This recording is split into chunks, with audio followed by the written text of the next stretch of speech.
पेठगावचे माजी सरपंच आणि आंबेगाव तालुका पंचायत समितीचे विद्यमान सदस्य संजय शेठ पवळे नेमकं आता आंबेगाव तालुक्यात जे दूध भेसळीबाबत वादळ चाललंय नेमकं त्यामध्ये तथ्य आहे का आणि काय वाटतंय तुम्हाला? प्रथमतः सध्या जे आंबेगाव तालुक्यामध्ये चालू आहे दूध भेसळीचा विषय, माझं तर स्पष्ट वैयक्तिक असं मत आहे का जे लोक भेसळ करतात 100% त्यांना सजा झाली पाहिजे, त्यांना त्याची शिक्षा भेटली पाहिजे. अगदी फाशी देता आली तरी द्या, हरकत नाही. परंतु याच्यातून जे बाकीचे प्रश्न उभे राहिलेत ते अगदी चुकीचे आहेत. कारण त्याच्यामुळं जो तालुका बदनाम होतो आहे ती गोष्ट खूप चुकीची आहे. कारण आत काही लोकांना आमदारकीचे डोळे लागलेत, ते लोक दूध भेसळीचा बाजूला ठेवून ते स्वतःची पोळी भाजून घेण्यासाठी ह्या मुद्द्याचा वापर करत आहेत. का अगदी आंबेगाव तालुक्यामध्ये कॅन्सरचे पेशंट वाढलेत काय, ही काही जावई शोध यांनी लावलेला आहे. हा खूप चुकीचा आहे. यांनी तालुक्याची बदनामी होते, ती आम्ही जनता सहन करणार नाही. कारण हे म्हणतात का गोवर्धन असेल किंवा इतर काही दूध डेअऱ्या आहेत यांच्यामुळं आंबेगाव तालुक्यातील लोकांना कॅन्सर होतोय. ह्या डेअऱ्या जर बंद झाल्या तर हजारो लोक बेघर होणार, ज्यांना नोकरी मिळणार नाही. ह्यांच्यासाठी यांनी एखादी डेअरी स्थापन केली आहे का, एखादा व्यवसाय चालू केला आहे का, ह्याचा विचार केला आहे का? फक्त आपलं राजकीय विरोध म्हणून एवढ्या मोठ्या संस्था बंद पाडणं, कुठलाही तुमच्याकडं पुरावा नसताना किंवा काही नसताना आज मुंडे साहेब छोटे अधिकारी नाहीत का ते देवदत्त निकमचं ऐकतील आणि एखादी डेअरी किंवा एखादी संस्था बंद करतील. ते अगदी हुशार आहेत. त्यांना ज्या वेळेला वाटेल त्यावेळेला ते कारवाई करणारच आहे. परंतु तुम्ही त्याच्यावरती एवढं मोठं हे करणं, दुसऱ्याला बदनाम करणं किंवा नामदार साहेबांना तुम्ही बदनाम करताय, त्यांचा काय त्याच्यामध्ये संबंध आहे का नाही हे माहीत नाही. परंतु तुम्ही तुमच्या राजकीय स्वार्थासाठी जे काही गोष्टी करताय त्या आम्हाला खूप चुकीच्या वाटतात. राजकीय स्वार्थ कोण साधतंय? राजकीय स्वार्थ आता हेच का देवदत्त निकम साहेब ज्यांना वाटतंय मी थोड्यावरनं निसटलोय आणि पुढच्या वेळेला मी भरघोस मतांनी निवडून येईल असं वाटत असं, तर माझं स्पष्ट मत आहे त्यांना सांगणं आहे का आता जरी आमदार तुमच्या पक्षाचे नसले तरी लोकसभेचे खासदार तुमच्या पक्षाचे, एक आमच्या गावासाठी एखादा निधी मागून बघा, तालुक्यासाठी निधी मागवा, एखादी संस्था मोठ्या उभ्या करा. याच्यासाठी तुमचा वेळ वाया घालवा. हे दुसरे काय करतात ह्याच्याकडे वेळ वाया घालवण्यापेक्षा तालुक्यातील तरुणांना काय रोजगार उपलब्ध होईल याच्यामध्ये वेळ वाया घालवा ना. तर एकंदर भेसळीचं तुम्हाला वाटतं का भेसळखोरांवर कारवाई झालीच पाहिजे का नाही? 100%. अगदी माझे घरात मुलं आहेत, माझी घरी मुलं दूध पितात, मलाही दूध आवडतं. परंतु असं जर भेसळीचं दूध येणारं असेल तर ते अयोग्य आहे, हे 100% सत्य आहे.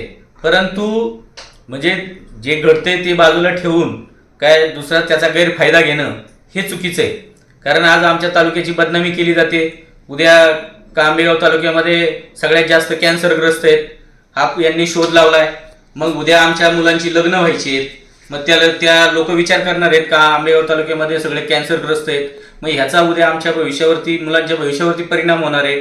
आज तुम्ही सांगताय का आंबेगाव तालुक्यामध्ये सगळ्यात जास्त कॅन्सरग्रस्त आहेत, मग तुम्ही तुमच्या द्राक्षाच्या बागा आहेत त्याच्यावरती कीटकनाशक मारू नका, त्याच्यावरती राख मारा किंवा गोमूत्र मारा. ते तुम्ही का करत नाही? त्याच्यावरती महागडी कीटकनाशक, पॉवरची कीटकनाशक का मारताय? तुम्ही सिद्ध करा आम्ही कीटकनाशक वापरत नाही. त्या कीटकनाशकांनी सुद्धा कॅन्सर होतो. मग ह्याच्यापासून तालुका वाचवा, याचा तुम्ही विचार करत नाहीत. एकंदर म्हणजे देवदत्त निकम जे मागणी करतात का कॅन्सरग्रस्त आहे किंवा दूध भेसळ आहे, मग ते चुकीची मागणी करतात असं वाटतंय का? कॅन्सर आहे ही शोध त्यांनी कुठून लावला हे आम्हाला अजून समजलं नाही. का आंबेगाव तालुक्यात जे सर्वात जास्त कॅन्सरग्रस्त आहेत हे माहीत नाही. हे त्यांनी शोध लावला, कुठून लावला तो त्यांना माहिती. दूध भेसळ असू शकते, आरोपी पकडलेत, वस्तुस्थिती पाहिलेली आहे, 100% खरं आहे. त्यांच्यावरती कारवाई करा ना, करावीच, हे माझं वैयक्तिक मत आहे 100%. परंतु त्याच्यासाठी तुम्ही नामदार साहेबांना मध्ये घेताय, काही कारणच नाही ना. जे आरोपी आहेत त्यांच्यासाठी तुम्ही आंदोलन करा का यांना अशी सजा झाली पाहिजे, आम्ही तिथं जनता म्हणून तुमच्या बरोबर येऊ. परंतु नामदार साहेबांवरती खापर फोडणं हे अगदी चुकीचं वाटतं. म्हणजे इथं यांचा राजकीय स्वार्थच दिसतो. मग त्यांचं म्हणणं आहे दुसरं का यामध्ये वळसे पाटलांनी माझ्याकडं म्हणजे या जे आंदोलन होतं त्याच्यामध्ये सहभागी व्हायला पाहिजे होतं किंवा FDIला पत्र दिलं पाहिजे होतं, त्याबाबत काय मत आहे तुमचं? जर साहेबांना ह्या विषय दाबायचा असता, किंवा स्टॉप करायचा असता तर सुरुवातीपासूनच साहेबांनी त्या गोष्टी केल्या असत्या. आजही काल परवा एक आरोपी नवीन पकडलाय. मग साहेबांनी काय थांबवायला सांगितलं नाही. साहेबांनी पहिल्या दिवशी स्टेटमेंट दिलेलं आहे का जे आरोपी भेटतील, जे कुणी भेटतील त्यांना त्यांच्यावर कारवाई झाली पाहिजे. अगदी आम्ही सभेमध्ये मी स्वतः समोर होतो का विष्णू काका हिंगे यांनी एक स्टेटमेंट दिलं होतं का सदरचा व्यक्ती माझ्या भावकीतला आहे, माझ्या जवळचा नाही. तर नामदार साहेबांनी सभेमध्ये स्टेजवरती काकांना खडसावलं. जे सत्य असेल ते सत्य कबूल करायचं.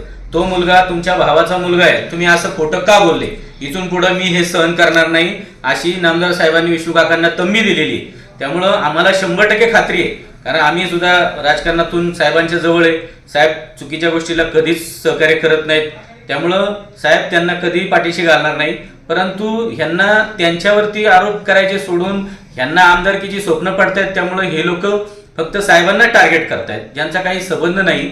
त्यामुळे हे त्यांनाच टार्गेट करतायत. या प्रकरणात राष्ट्रवादी डॅमेज झाल्यासारखं वाटत नाही का तुम्हाला? काही संबंध येत नाही. राष्ट्रवादी डॅमेज व्हायचं काही कारण नाहीये.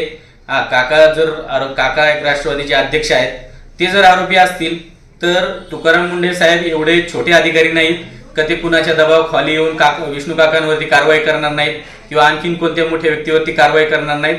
असं ऐकण्यासाठी तुकाराम मुंढे एवढे छोटे नाहीत. ती कारवाई होणार. आणि जर ज्या वेळेला अशी कारवाई होईल, आमच्या राष्ट्रवादीच्या कार्यकर्त्यावरती कारवाई होईल, त्यावेळेला आम्ही समजू का आमच्या पक्षाचा त्याच्यामध्ये कार्यकर्त्यांचा हात आहे. परंतु जोपर्यंत सिद्ध होत नाही तोपर्यंत पक्षाला बदनाम करणं हे चुकीचं आहे. आता देवरत्न निकम यांनी मुंबईला FDIचे आयुक्त तुकाराम मुंढे यांची भेट घेतली आणि नंतर सातत्याने पत्रकार परिषदा घेतात किंवा आंदोलन करतात. त्यामागे त्यांचं काय भूमिका असावी नेमकं? ही निव्वळ स्टंटबाजी आहे. तुकाराम मुंढे साहेब हे त्यांना जी कारवाई करायची तीच करणार. त्यामुळे तुम्ही तिथं जाऊन भेटले काय, तिथं जाऊन सामान्य नागरिक सुद्धा भेटू शकतो वेळ घेतल्याच्या नंतर. पण तुम्ही स्टंटबाजी करण्यासाठी तालुक्याला काहीतरी दाखवण्यासाठी हे करताय, परंतु दुसरीकडे तुम्ही तालुक्याला बदनामी करताय. एक मोठे व्यवसाय बंद पाडायची तुमची तयारी दाखवताय, परंतु त्या पलीकडे जाऊन तुम्ही एखादी छोटीशी डेअरी तयार केली आहे का, डेअरी स्थापन केली आहे का, शेतकऱ्यांसाठी काय केलंय का, आणि ते करा.